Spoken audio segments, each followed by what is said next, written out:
جناب رسول حضرت محمد صلی اللہ علیہ وآلہ وسلم کی عادت مبارک تھی کہ فجر کی نماز پڑھ کر اپنے یار و اسباب کی طرف متوجہ ہو کر فرمایا کرتے تھے کہ تم میں سے رات کو کسی نے کوئی خواب تو نہیں دیکھا؟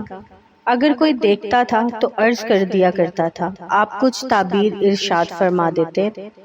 عادت کے موافق ایک بار سب سے پوچھا کہ کسی نے کوئی خواب دیکھا ہے؟ سب نے عرض کیا کہ کوئی نہیں دیکھا۔ آپ صلی اللہ علیہ وآلہ وسلم نے فرمایا کہ میں نے آج رات ایک خواب دیکھا ہے کہ دو شخص میرے پاس آئے اور میرا ہاتھ پکڑ کر مجھ کو زمین مقدس کی طرف لے گئے۔ دیکھتا کیا ہوں کہ ایک شخص بیٹھا ہوا ہے اور دوسرا کھڑا ہوا ہے، اور اس کے ہاتھ میں ایک لوہے کا اوزار ہے۔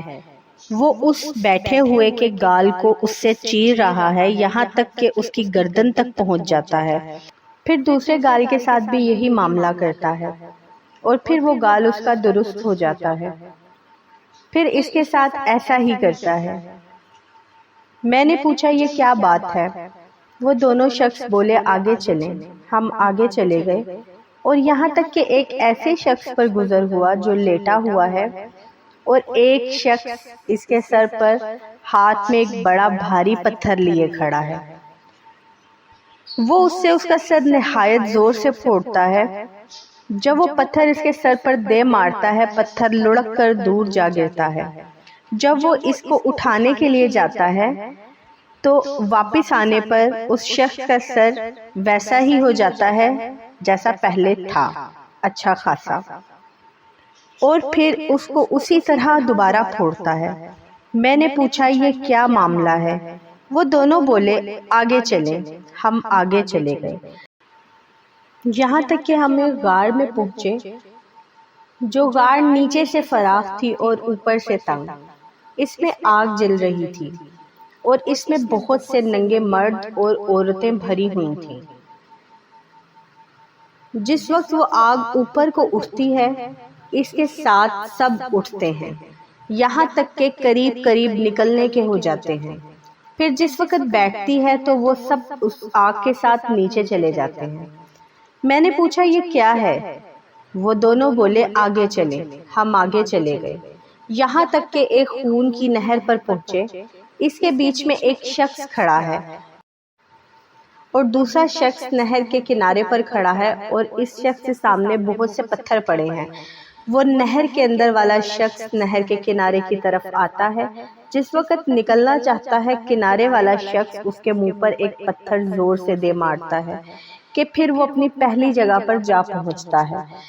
پھر جب کبھی وہ نکلنا چاہتا ہے اسی طرح پتھر مار کر اس کو ہٹا دیتا ہے۔ میں نے پوچھا یہ کیا معاملہ ہے؟ وہ دونوں بولے آگے چلیں۔ ہم آگے چلے گئے یہاں تک کہ ایک ہرے بھرے باغ میں پہنچے۔ اس میں ایک بڑا درخت ہے، اس کے نیچے ایک بوڑھا آدمی اور بہت سارے بچے بیٹھے ہیں، اور ایک درخت کے قریب ایک اور شخص بیٹھا ہوا ہے جس کے سامنے آگ جل رہی ہے، اور وہ شخص پھونک مار کر اس آگ کو اور بھڑکا رہا ہے۔ پھر وہ دونوں مجھ کو چڑھا کر ایک درخت کے اوپر لے گئے، اور ایک گھر درخت کے بیچ میں بہت ہی عمدہ تیار ہو رہا ہے، اس میں لے گئے۔ میں نے ایسا گھر کبھی نہیں دیکھا۔ اس میں مرد، بوڑھے، جوان، عورتیں اور بچے بہت سے ہیں۔ پھر اس سے باہر لا کر اور اوپر لے گئے۔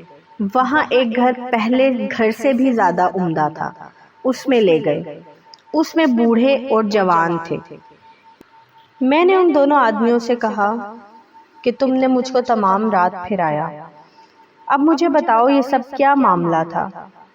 انہوں نے کہا وہ شخص جو آپ نے دیکھا تھا کہ جس کے گال چیرے جا رہے تھے، وہ شخص جھوٹا تھا کہ جھوٹی باتیں کہا کرتا تھا، اور وہ باتیں تمام جہان میں مشہور ہو جاتی تھیں۔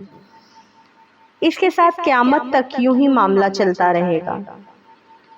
اور جس شخص کا سر پھوڑتے ہوئے آپ نے دیکھا تھا وہ شخص ہے کہ اللہ تعالیٰ نے اس کو علم قرآن دیا، اور رات کو وہ اس سے غافل ہو کر سو جایا کرتا تھا، اور دن کو بھی اس پر عمل نہ کیا کرتا تھا۔ قیامت تک اس کے ساتھ یہی معاملہ ہوتا رہے گا۔ جن کو آپ نے آگ کی غار میں دیکھا وہ زنا کرنے والے لوگ تھے، اور جن کو آپ نے خون کی نہر میں دیکھا وہ سود کھانے والے لوگ تھے۔ اور درخت کے نیچے جو بوڑھے شخص تھے وہ حضرت ابراہیم علیہ السلام ہیں، اور ان کے گرد جو بچے ہیں وہ لوگوں کی نابالغ اولاد ہیں۔ اور جو آگ پھونک رہا تھا وہ مالک دروغہ دوزخ کا ہے۔ اور پہلا گھر جس میں آپ داخل ہوئے وہ عام مسلمانوں کا ہے، اور وہ دوسرا گھر شہیدوں کا ہے، اور میں جبرائیل ہوں اور یہ میکائیل ہیں۔ پھر بولے آپ اپنا سر اٹھائیں۔ میں نے سر اوپر اٹھایا تو میرے اوپر ایک سفید بادل نظر آیا۔ بولے یہ گھر آپ کا ہے۔ میں نے کہا مجھے چھوڑو، میں اپنے گھر میں داخل ہو جاؤں۔